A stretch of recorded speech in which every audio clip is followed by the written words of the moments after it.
Prime Time Podcast back again. And listen, in all cases, there always seems to be a few people that rock the boat, right? That go against the grain, that doesn't go with the status quo, where they think someone is innocent or guilty, opposite of whatever the general consensus is. But in this ish with Bryan Kohberger, it shocks me, sickens me, blows my mind that anyone even believes for a moment this sick bastard didn't do it. I just can't quite understand it at all. Hit the comments and let me know if you all feel the same way as well. Make sure to subscribe to Crime Time Podcast. But I seen this tweet. This is just 5 hours ago.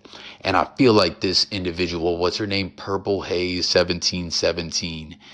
Velvet 17. The Purple Haze is the at handle, right? This is on Twitter. I still say Twitter. Flock all that X stuff. Come on, Elon. That's goofy. I still say, comment, guys. Do you still say Twitter, tweet, retweet, all this X post? Come on, repost. Flock out of here. But anyways, this individual put it so perfectly. Check it out. Bryan Kohberger is from Pennsylvania, was a student at Washington State, but is weirdly and consistently linked to 1122 King Road, Idaho. He was also following MM on Instagram, but somehow he's not involved. He's being framed. Flock out of here, right? Like they put it so perfectly. That was beautiful, Purple Haze. And that was put up with this I don't know if this is this individual's or someone else's from some kind of YouTube comments, right? Where it says, so these ProBergers, which is the people like I'm talking about that actually think this sick sack of ish is innocent or being framed. It's a joke. How can any of you think that? Seriously. Like, has there ever been a case where it's just more obvious? I mean, geez Louise.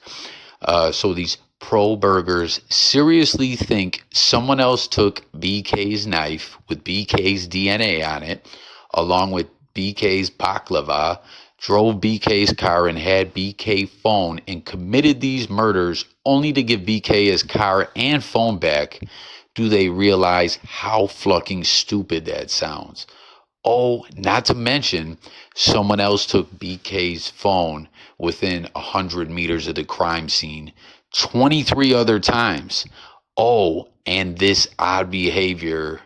Oh, and his odd behavior after the fact. So right there, you put those two together, you summed it up beautiful. I mean, right here about the DNA on everything and did all this, then gave him his ish back and it's pinging over here all these times. Like, come on, man, it's plain and simple. Excuse me. Kohberger is so damn guilty. And I'm shocked too that his attorneys, because I was like, man, what does he have? Like a real good paid attorney? His public defenders, from what I'm understanding, but they had added someone to the team that is, I think, was it a DNA expert that they're going to use? That the attorney, I covered it in another video, that the judge had to give them a special, I forget what it is, some Latin name, you know what I mean? How some things are in like Latin or whatever. That basically means like, because they don't have, they're a member of the bar in a different state, the judge allowed them, to practice where the trial is at.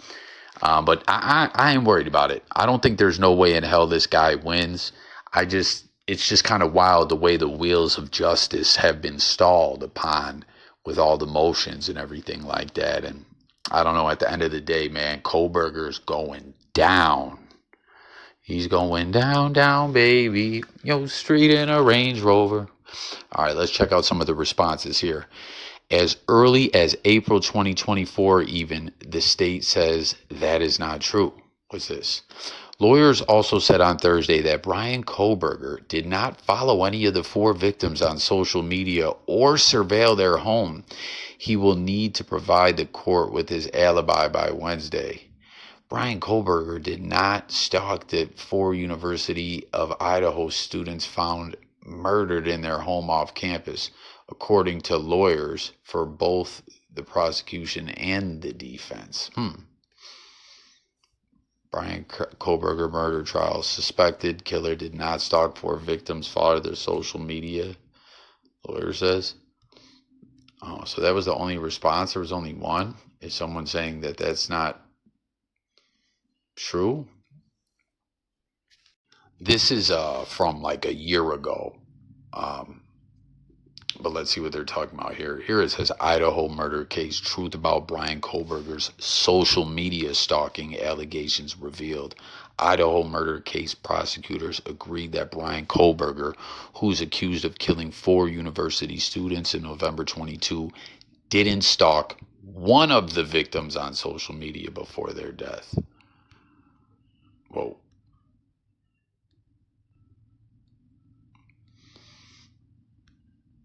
What the hell is going on here? Sorry, guys. Oh my goodness. Can we not press play on this thing? The 8th court hearing revealed that Bryan Kohberger, the 29-year-old who has been accused of murdering 4 University of Idaho students back in November 2022, plans to call over 400 witnesses to take the stand during his legal proceedings, according to Fox News.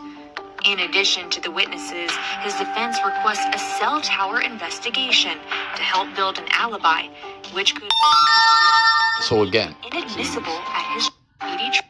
Back in November 2022, plans to call over 400 witnesses to take the stand during his legal proceedings, according to Fox. So it just kept hitting because it's too small. When I go to pause, it would hit the time on the bar. But obviously this is like a year-old report, but it's still interesting to kind of look back where the reports and everything with the case was back at that time to where we are now.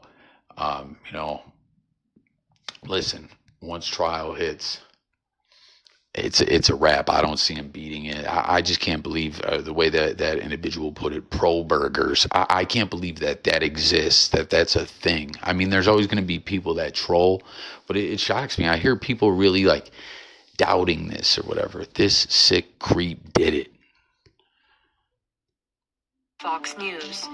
In addition to the witnesses, his defense requests a cell tower investigation to help build an alibi, which could potentially delay the trial further after Kohberger waived his right to a speedy trial back in August. At the hearing, prosecutors were opposed to providing Kohberger's team the extra time, arguing the suspect could use it to form an alibi based on discovering material per the outlet. A deputy prosecutor told Judge John Judge during a February 28th hearing, quote, "It frankly causes the state great alarm that the defense is discussing calling an Did you guys hear that? Judge. upwards of 400 witnesses during the innocence phase, when we potentially don't have a full alibi disclosure." And those weren't the only requests the defense put in.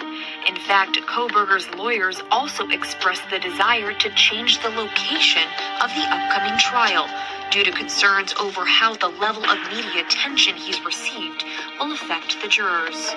Kohberger's lead defense attorney, Ian Taylor, wrote in a January court filing obtained by Fox News, quote, "A fair and impartial jury cannot be found in Latah County, owing to the extensive inflammatory pre-trial publicity, allegations made about Mr. Kohberger to the public by media that will be inadmissible at his trial, the small size of the community, the salacious nature of the alleged crimes, and the severity of the charges Mr. Kohberger faces." In response, the judge noted that he was, quote, "listening carefully to both sides," and scheduled another May 14th hearing to make a final decision on the trial date and a potential venue change.